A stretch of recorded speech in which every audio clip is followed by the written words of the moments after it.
Here. Yeah. We have Matt Jones of Kentucky Sports Radio and the KS Bar, who is joining us and hopefully feeling much better after dealing with some sickness. Matt, much better. How are you guys? Dude, it's good. Look at this setup. This looks like an actual professional radio show. Well, we felt like being here in a professional location, so we had to make sure that everyone. I'm sorry I missed it yesterday. I'm going to tweet this out so we can. But I wanted to be here, but I couldn't get out of bed. I was so sick.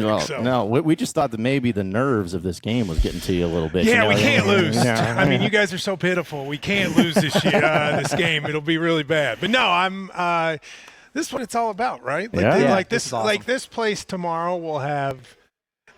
You won't even be able to move, and it's going to be an excitement that we're going to get a couple more times. We still have Auburn and Alabama and Tennessee here, but this one's going to be special. I was here 20 years ago when Rick came for the first time, Patino, and I think this one's going to be very similar. So I'll start there. You've been obviously a Kentucky fan, growing up in Kentucky, covering Kentucky. Has there been a more anticipated game in Rupp than this one? It's different.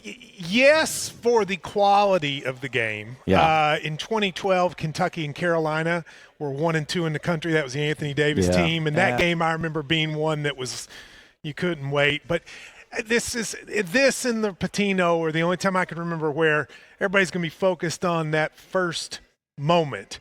Then when the game starts, it'll just depend on how the game goes. I actually think you all have more of a chance than even probably you all do. Because Cal, you'll learn this about him. And everything I told you would learn about Cal, Arkansas fans, I was right. So far. They haven't lost in the first round of the NCAA tournament yet. We're not going to make it for you guys to get in to lose in the first round of the NCAA. I will say, though, he pulls one of these out every year. Yeah. Like I look at Cal's Kentucky career as being two parts. One was his first 10 years, which were amazing. And then the last 5, they were disappointing. But every year they'd have one road game where you had no chance, and then they would win. And I don't think that'll be tomorrow, but I think you guys will play better than you think. Well, we hope so. It's been a pretty rough year, man. So what's it been like? I mean, there's 2 questions. One media, one as a team. What's the fan base like? I know how excited you were. Have they just given up? Are they just deflated? Where is it? It's kind of all over the place. Yeah, it's disappointing. And I think that it just got so bad so quick that there wasn't even really like a game or if they started undefeated or anything like that. There wasn't even that hope of oh, no, this team's good. They just got to turn around. It's like they've just not really been good all year. Do you feel like when Cal first got to Kentucky, there was definitely a sense that people felt he really embraced it, was all over the state? Has that happened? That's the most interesting thing about it, I think, because, yes, in a lot of ways, as soon as he got to campus, we had tornadoes locally, and he was a big part of getting out in the community and helping out with that stuff. So he kind of did that. They went out and did some camps in different parts of the state. They did what they call it, the tip-off tour. The tip-off tour, yeah. And they took the team to other areas of the state. But I saw no one went to the games, though, right? Not really, and that was the weird thing about it because they didn't promote it. Yes. They just announced hey, this is happening and it's happening next week. Pay $30, but nobody knew what was going on. Yeah, no one knew what it was going to be. It was like random a practice? Gymnasium in Pine Bluff. Yeah, It wasn't. So one of the things that I think is that when you're not in a local, you guys know this with Arkansas, and I'm like it with Kentucky. When you're not in the local day to day, sometimes you don't know really what it is. Yeah. So, for instance, I have heard you all would know better than me. I look at your attendance at games, and I'm like, where is everybody? But then I heard that, what is it? A lot of the season tickets may be bought by corporations that then don't use them. I mean, is that why are there so few people at the games? Dude, it's a whole thing. We've spent so much time talking about this, but it's a matter of, so they do season tickets where they sell every seat is a season ticket and you buy it. That's the only way. So every seat in the arena. Every seat in the arena. And I mean, we don't even do that here. Yeah, and that's why I think it's been a bad move from the beginning, because then you got people who live, where Fayetteville is northwest corner of the state. Well, if they're playing Maryland Eastern Shore, they're not going to go. They're not going to go if they're living in Hot Springs. And in fairness to your point, the corporate buy-up and everything, that's part of it, but it's not all of it. Yeah. And that was the thing, because people were so obviously irrationally excited about what was going on, and there was so much anticipation. They had people camping out before the exhibition for Kansas and everything. They had that moment, and it was like the coronation. And then it didn't. It just hasn't. There's just been this weird disconnect. Well, ever I've since. watched you all play more than any team I've watched besides Kentucky. I don't want to say hate watching, because I have a thing. I really love Adu, and I really love Z, and I also have like a sympathy for DJ Wagner because I feel like he's a really good kid that things have just not clicked for him here or there. Yeah. But when I watch you all, it's exactly what it was here the last 4 or 5. You should be better than you are. The pieces don't really fit, but you still ought to be better than you are. Agree. And you, at the end of the games, it's everybody just standing around waiting for somebody to do something. Your John L. Davis situation is like some guys we've had here that you're like, I know this dude's good. Why is he not being in a position to use? And then you end up with 25 seconds of standing around and then a thrown up shot, and I watch it and I go, that was Kentucky for the last 5 years. See, but what's frustrating about it, Matt, is that premise of what you're talking about was not like this unknown thing nobody saw coming. We just thought, okay, you'll have a bunch of really talented players. They won't be coached, not a big X's and O's operation, but you're going to have a lot of talent. You're going to win a lot of games, probably get bounced in the second round. Something like that was kind of what we had on our radar. So if that had happened, we'd have been fine. If Arkansas went 13-5 in the SEC and then lost as a 3 seed to somebody, I'm not saying we would have been thrilled, but that's kind of what we were expecting. And so it sucks because now all the Kentucky fans are obviously doing the, we told you, but it's like, we've had some bad luck. You didn't tell us we were going to go 1-6 in the SEC. Well, let me I think a couple things that are bad luck that if I wanted to be an Arkansas fan and have confidence for the future. All right. Cal's success is directly related to how good the freshmen are. And what I learned over the years watching here is there are two different levels of great freshmen. There's the great freshman who will get to his greatness in 4 or 5 years, and then there's the great freshman who's here now. And the great freshman in 4 or 5 years is almost the worst kind of player you can have because you got to play him, but he can't help you win, right? Get that? Whereas the great freshman who's great now, those are harder to come by. So, like, Boogie Fland was close to that for you all, and then you lost him. Sure. But I don't say this to be rude to these kids, but like Billy Richmond, Carter Knox types, those are the types that prevent you from winning because they're going to be good one day. But they're not good right now, and Cal's going to play those guys no matter what. And that's what he did here. So last year at Kentucky, we had 3 dudes, Reed Shepherd, Rob Dillingham, and Antonio Reeves. They were as good as shooters as we ever had. But Cal was going to play DJ Wagner and Justin Edwards no matter what. That was what was going to happen. And I see some of that with you all. I don't understand how John L. Davis is not better. It's unbelievable. And it's crazy because there's been enough built-in excuse to where it's just now where people are finally like, all right, it's an absolute disaster.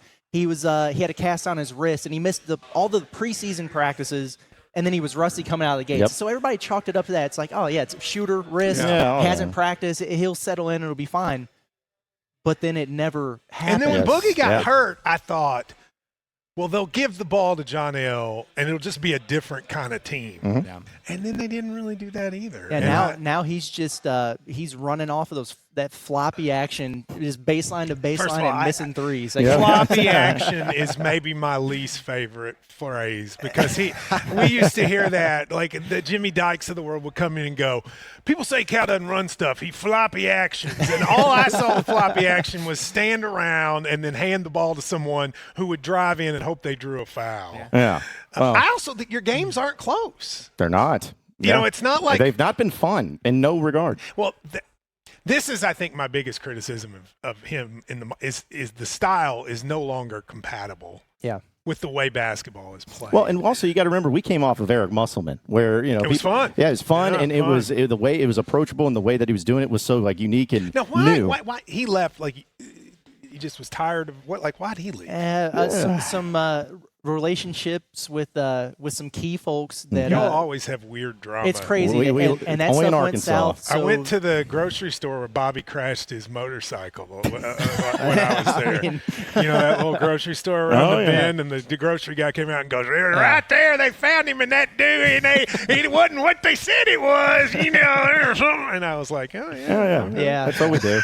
Relationships, and then the dominoes fell to where he could get back to USC where he wanted to be. Yeah. So, well, you look at Muss's career, every stop he's been at, it's like 3 years here, 4 years there, 2 years in Cuba, 3 years in the G League, 4 years, and so it's like he was going to find a way out regardless. Does it annoy you guys?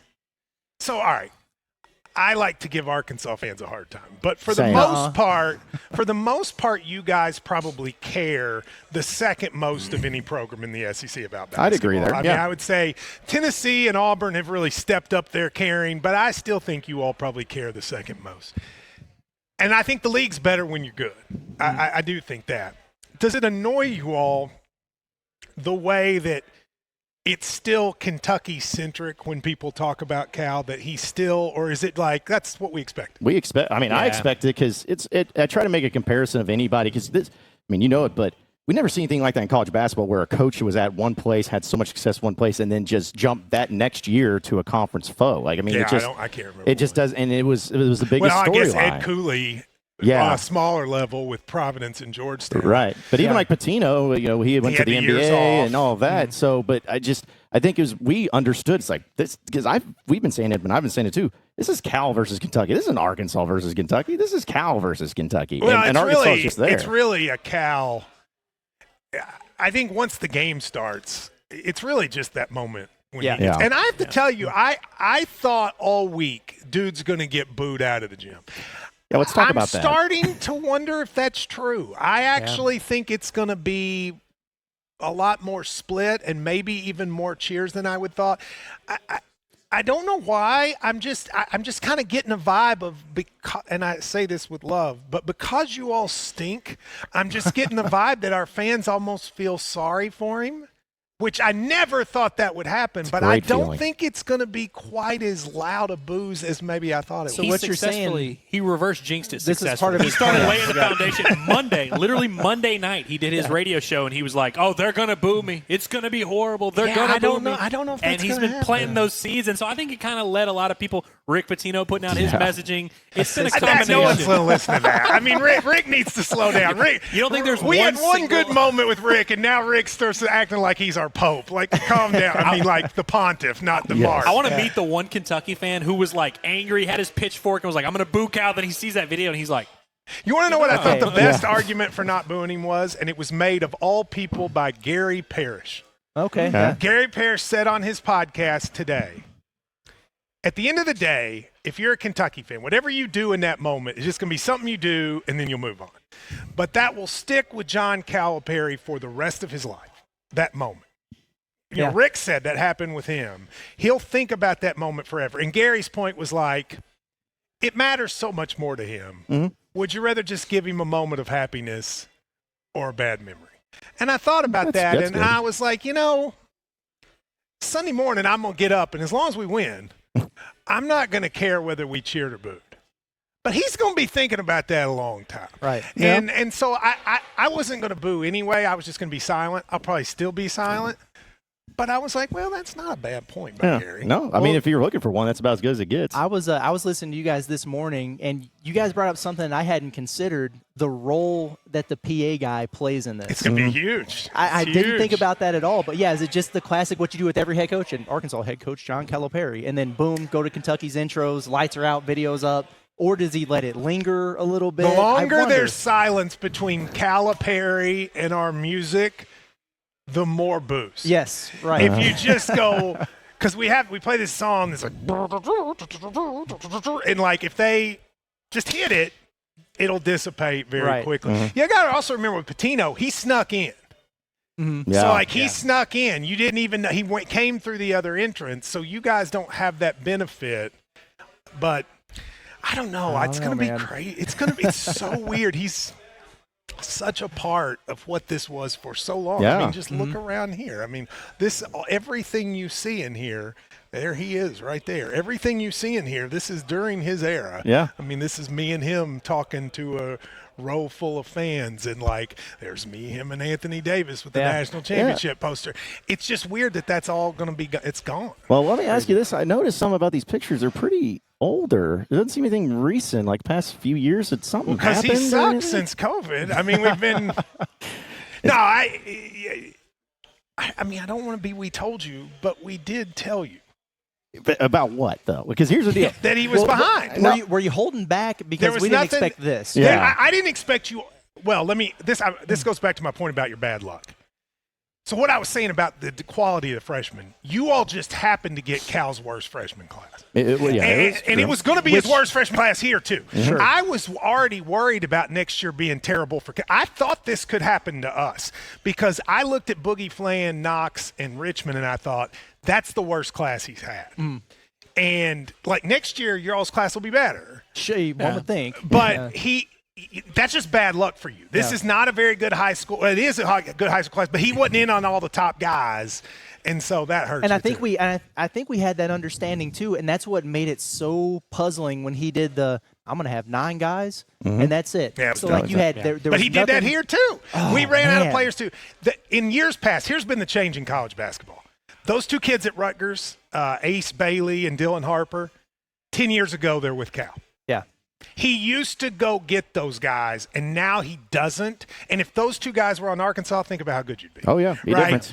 That's the thing. He just doesn't go get those top – he doesn't own those top 3 to 5 guys, which he did when he first was and I mean, the big thing is you bring in the number 1 big in the portal in Jonas Adu, ends up being a dud. What happened with that? Now, he's really not healthy. He's really haven't been healthy the whole time, which Cal even finally admitted yesterday because he missed some time, then he came back and – had a moment or two, but then he's still like Curtis was watching him the other day, and he couldn't dunk in pregame warm-ups. He used to dominate us. He was great. Right, and so, you go into a roster with 9 guys like you're saying, you have the top big in the portal, and he ends up not helping you. That's going to hurt. You get the top guard in the portal. He also doesn't end up helping you.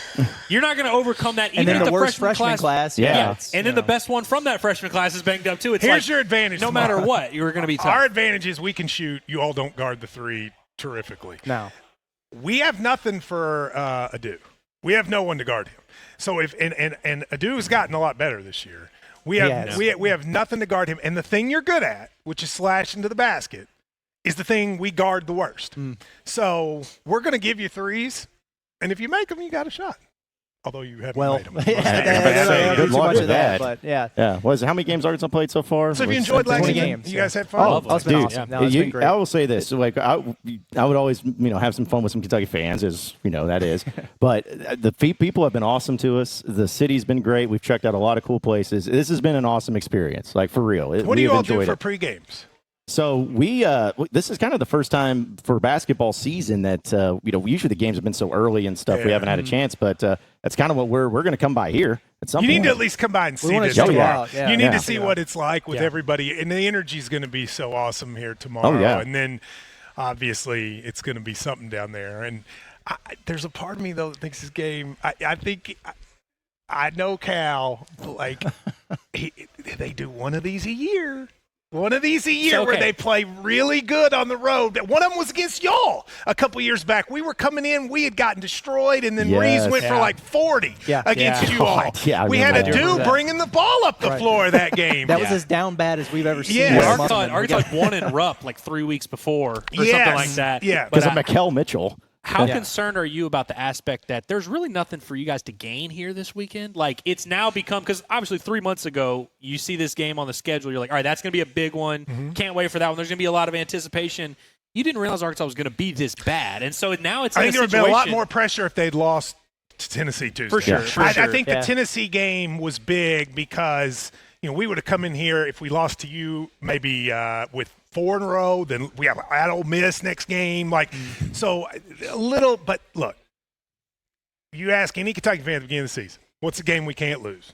This one. And that's even more now. They've beaten Duke. They've beaten Tennessee. They've beaten Florida. They've beaten Gonzaga. They've beaten Louisville. So we've beaten everyone we care about. But we have to win. So we can't lose. So let me ask you this, because this has kind of been our question, at least for Razorback fans. Are you have to go off at 3, or do you? No, we can go whenever we want. Okay, I can spit on the camera if I wanted to. I didn't know what y'all. All right, we're done. No, we do. But I'll ask you this, because this has been our question. We're talking about, wait, what if Arkansas wins? Is it going to impact anything or what? But for you, for Kentucky fans, if Arkansas won this, forget the resume and all that, but just the impact from the fan base. From a resume standpoint, it's kind of irrelevant. Yeah, exactly. But it's a huge thing. It would be a huge. I don't think it would if you guys were good and beat us, then I think it would put pressure on Pope. Yeah.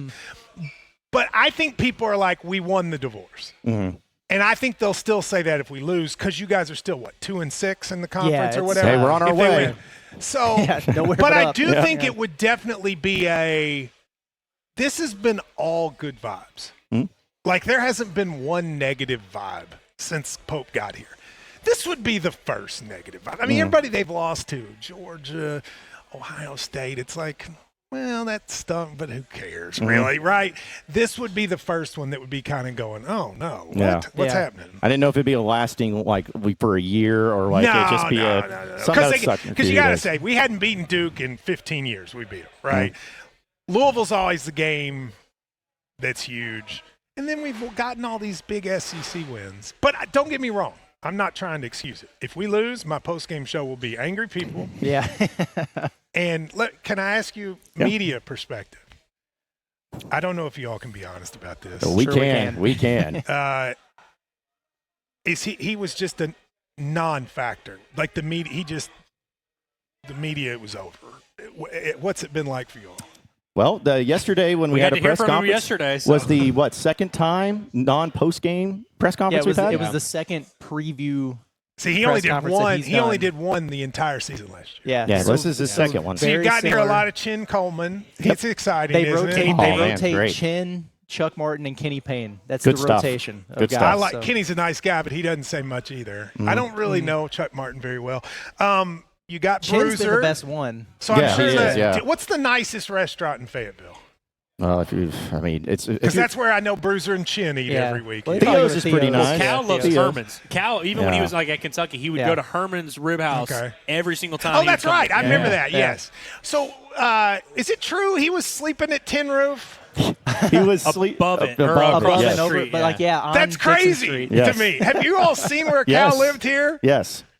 So where does he live in Fayetteville? That was when he first arrived, and they just one of the big donors. Yeah, him and that's insane. Yeah, and him and the big donors. It was on top of the Dixon, and it was like because I know the person who was up there, and it was in the heart of Dixon Street. So we're like, Cal's on Dixon Street? Yeah. Like that's insane. So does he have a house now? Yeah, he does, and I'm pretty sure it's out where all the other coaches live in Goshen, which is East Fayetteville. The old Mike Anderson house. Yeah. Oh, probably so. Yeah. He hated Mike Anderson. That's kind of funny. No, I know. Again, there was a lot, but then him and Muss loved each other, or at least Muss really liked it. He and Muss got along. Yeah. But he had a list of coaches. I don't know how much like vitriol towards other coaches still drives him. In his early years here, he hated Bruce Pearl, hated Rick Pitino, he hated Mike Anderson. There was just Jim Calhoun. There was a group of guys.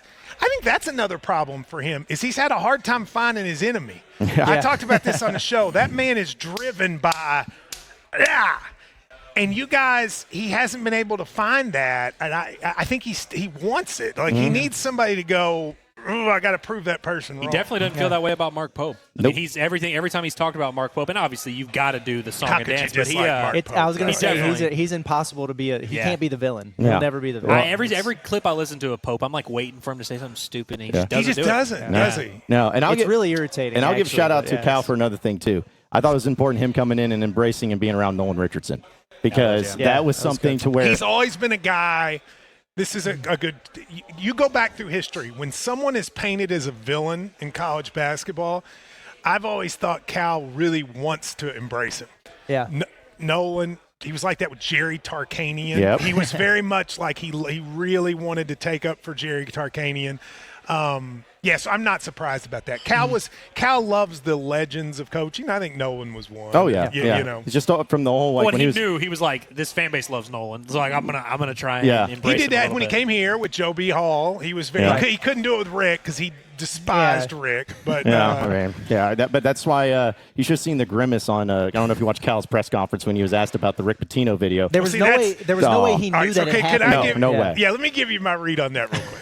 So when Rick came in here post having sex with the woman on the Italian restaurant floor and hiring strippers in the dormitory, heard about that. He was going to come in here, Rick, and it was going to be a bloodbath. And Cal basically begged people not to make fun of Rick. And I always thought it was like, I want to show Rick like I can make it. And for me, the Rick video was, oh, how the tables have turned, John.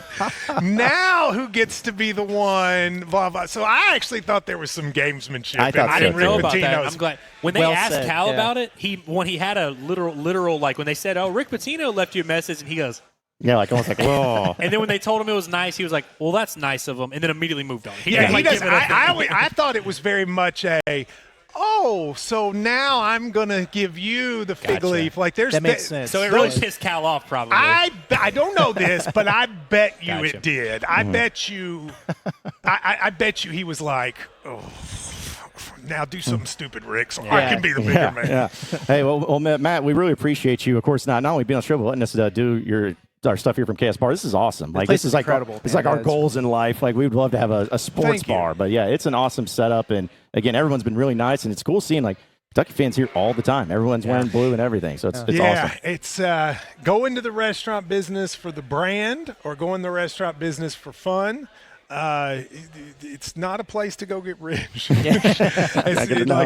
Your margins are small, but I've loved it, and thank you guys for being here. I hope everything's going well, and tell my man Bobby Bones hello. Yes, we'll do that. Yeah, he's a good people. Wait a minute, I got to interject, John. Before we do our happy ending and wish him on his way, we got to address the elephant in the room, right? Which is Cal tried to get you fired, right? That's right. And he'll try to get y'all fired one day. Like, just get ready.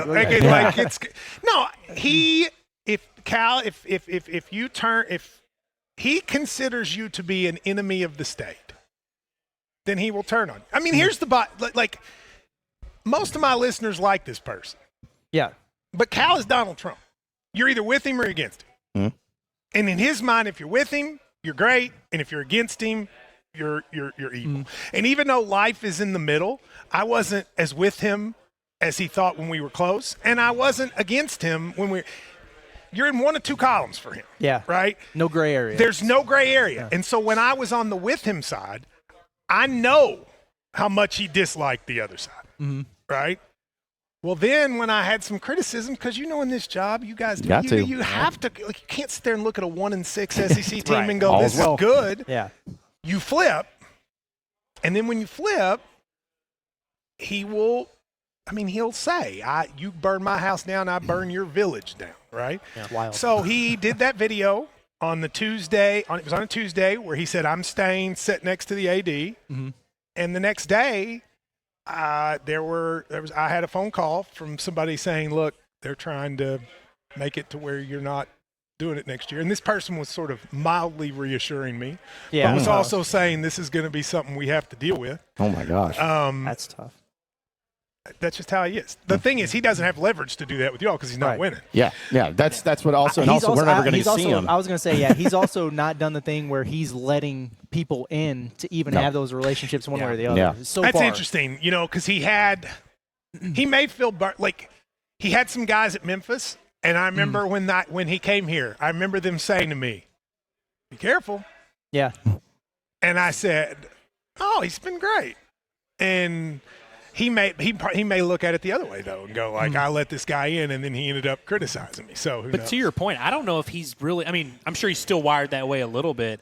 I have a hard time believing that he's really, like, scanning our show to make sure we're saying – I don't think he's maybe in that mode as much, you know what I mean? At least not at Arkansas. Now, who knows? I mean, maybe that'll change if he's here for a while. But well, how long do you think he stays there?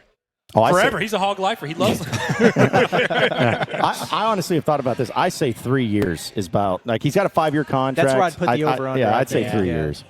See, we thought he had 3 more years here. I was looking at, there have been a couple points I thought he had natural breaking points.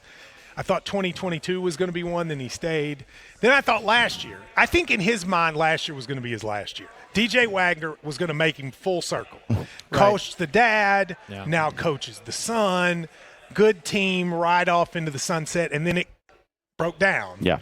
And so then I think he thought he needed a second act, and so 3 years probably good. If Arkansas stinks next year, it's definitely going to, because I think he's chasing that one last hoorah, and I think if Arkansas's really bad again next year, I think it'll start to set in of it probably ain't happening.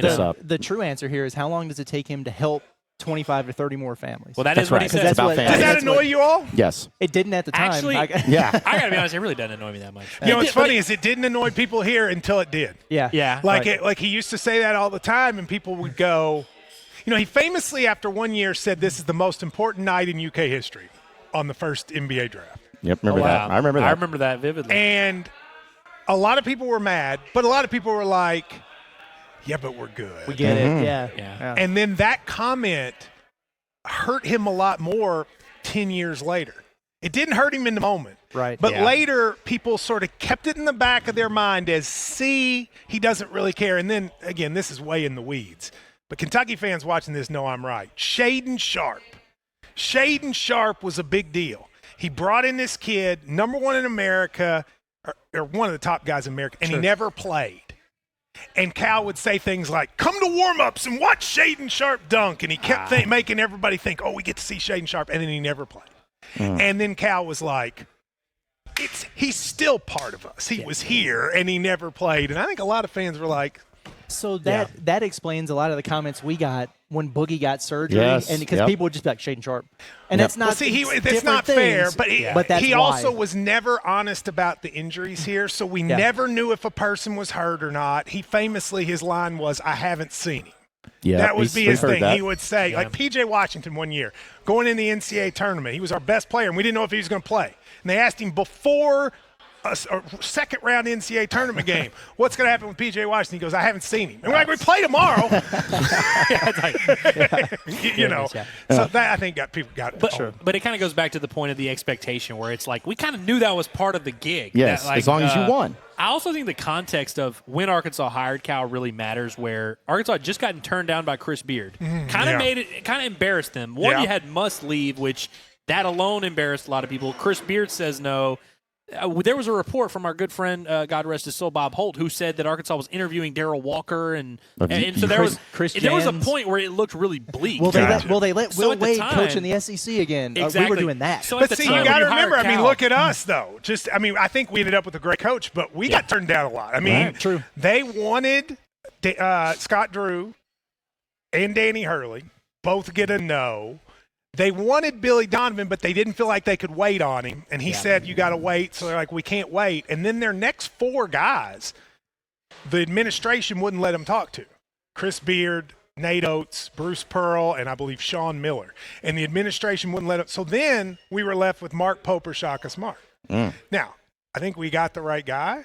But in that moment, that was humbling. Yeah, sure. Right. The idea that you couldn't take Baylor's coach, you told Kentucky, well, of course we can take Baylor's coach. Yeah. So, I mean, it's a different world in college basketball. Now that all these schools can pay a lot of money, it's a lot harder to go steal somebody. But I just do think that matters, where it's like, when you're talking about context, maybe you hired Darrell Walker, and then it's like the idea of Cal bringing in a bunch of guys and they get drafted and you don't win a tournament. Who's Darrell Walker? Yeah. He is head coach at Little Rock right now, former Hog. Oh, I would have made fun of you if you hired him. Everybody would have. I would have made fun of us if we did that. But that's what I'm saying is like it was to the point where, and Chris Jans was also, Chris Jans is a great coach. He would have been fine. But like we were at that level where it was like, no, okay, we're going to settle for this. So the Cal thing, when it happened, it was like, sure, we'll sign up for this. Like we didn't really have a position to argue and be like, are we sure that we want to do this? It's crazy to me that SEC basketball, this is the best year in the conference's history. And the second best program and fan base stinks. It's unreal. Yeah. Like that. Perfect timing. We don't like it. I mean, I actually don't like it either because I remember, how old are you guys? What's the oldest one of you? We're both 36. Yeah. Okay, so you're close. But, I was at all those 90s SEC tournaments. Oh, yeah. And the SEC tournaments in the 90s in Birmingham, Memphis, Atlanta, I was at all of them. And one of the coolest things is Vanderbilt would be playing Georgia, and Go Big Blue and the Pig Suey chants would dominate the crowd. Right. And that was so awesome, those two fan bases. And seeing that go away, Tennessee has replaced you all a little bit. They have a lot more people coming because it's in Nashville. I get it.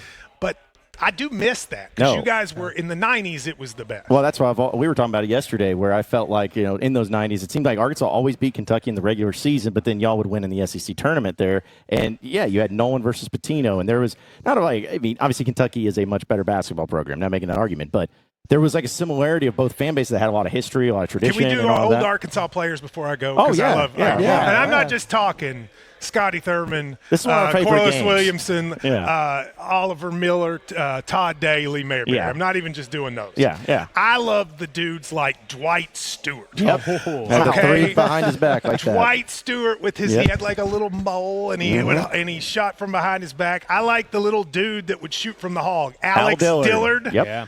Right? Al Dillard, yeah. From the snout. Yep. Okay, there's more. Give me some more. Talking about from the 94 From team? those mid to late 90s Yeah, teams. I mean, you still had Corey Beck. You had Corey Beck. Yeah, yes. Clint McDaniel. Clint McDaniel's a good Clint McDaniel was one that was there. Guys, definitely you're fun. out? Yes. All right, see you. Yeah. So I mean, Corey Beck, Clint McDaniel were big parts of those teams. Throw in even before that, Ron Hury was in the earlier '90s with Todd Daly, Mayberry, and all of them. You guys will remember. Well, you won't, but your fans will if they're watching the '92 SEC tournament, best tournament of all time, and the championship game, which was Alabama-Arkansas. You guys had Todd Daly, Mayberry, and Oliver Miller. They had James Hollywood Robinson, Robert Ory, and Latrell Sprewell. And those teams went at each other, and it's still, I think the final score was like 100 to 101. They played in the semifinal. Still one of the best games I've ever seen. Yeah, well, Arkansas's only won the SEC basketball tournament once. And is that right? One time. 2000. And that wasn't that long ago. It's 2000. 2000. Can you name the player? Title game a lot. Yeah, they've lost the title. Can you name the player from that 2000 Arkansas team? No. Potential NBA Hall of Famer. Joe Johnson. Pro basketball Hall of Famer. Okay. Yeah. I thought you were going to say Joe Klein. He's an Arkansas player. Isn't he? Back in the 80s, yeah. So, but no, like we've talked about, like I remember even those games, like mid 2000s, Arkansas wasn't that good, but I just remember, Rajon Rondo coming down, Patrick Sparks. I remember that guy, and like randomly, and of course, I think I don't know if you guys remember, there was a Malik Monk and an Archie Goodwin. That SEC tournament. One of your dudes, like one of your equipment managers, was trash talking Malik Monk on Twitter right before the game. Yeah, who was that? I don't remember. It might have been Mike Jr. It might have been, yeah. Mike I think Jr. was hot on Twitter. Yeah, Mike Anderson Jr. I don't think he realized that his tweets reached an audience. Yeah. Like he was just firing them off like it was. And then when we played down there with the Harrison twins, and your guy got in a fight, and he came on my radio show, and he was like, "You a man? No, because we a man. Because I'm a man." The kid that like squared up on Andrew Harrison. The picture of him sitting there with his like hoodie and sweatband. It's iconic. That's a classic one. Yeah, that dude came on my show. I love it. And then I remember in the SEC championship game, I think it's the year y'all were like undefeated or whatever. Moses Kingsley got ejected for just hammering one of your guys. Dusty Hannes set a pick where he did that. He got a technical, and that's when Dick Vitale was like, "These are guys, these are mouses. These aren't men. These are mouses." And then Mike Anderson went after him on Feinbaum, and then it was just this whole thing. So I hope you get good again. I hope we beat you all by 1,000 tomorrow. I'm probably going to hope we beat you by 1,000 as long as Cal is there. But then we would expect nothing less. But then you can hire somebody else, and maybe you can finish top 10 in the SEC. Maybe so. One day we'll get there. But hey, Matt, really appreciate it, man. Thanks for having us on. Yeah, appreciate the hospitality, man. Thank you. Absolutely. So that'll do it for us here at Inside Arkansas live from KSR here in Lexington. Appreciate each and every one of you listening in, watching in. Be sure to subscribe to us here on Inside Arkansas. Check out our website, InsideArkansas.com, and that'll wrap it up for us. For Matt Jones, as well as Andrew Ellis and Curtis Wilkerson, I'm John Neighbors. Same sports show, same sports channel next Monday, and we'll see you tomorrow. Have a good one, everybody.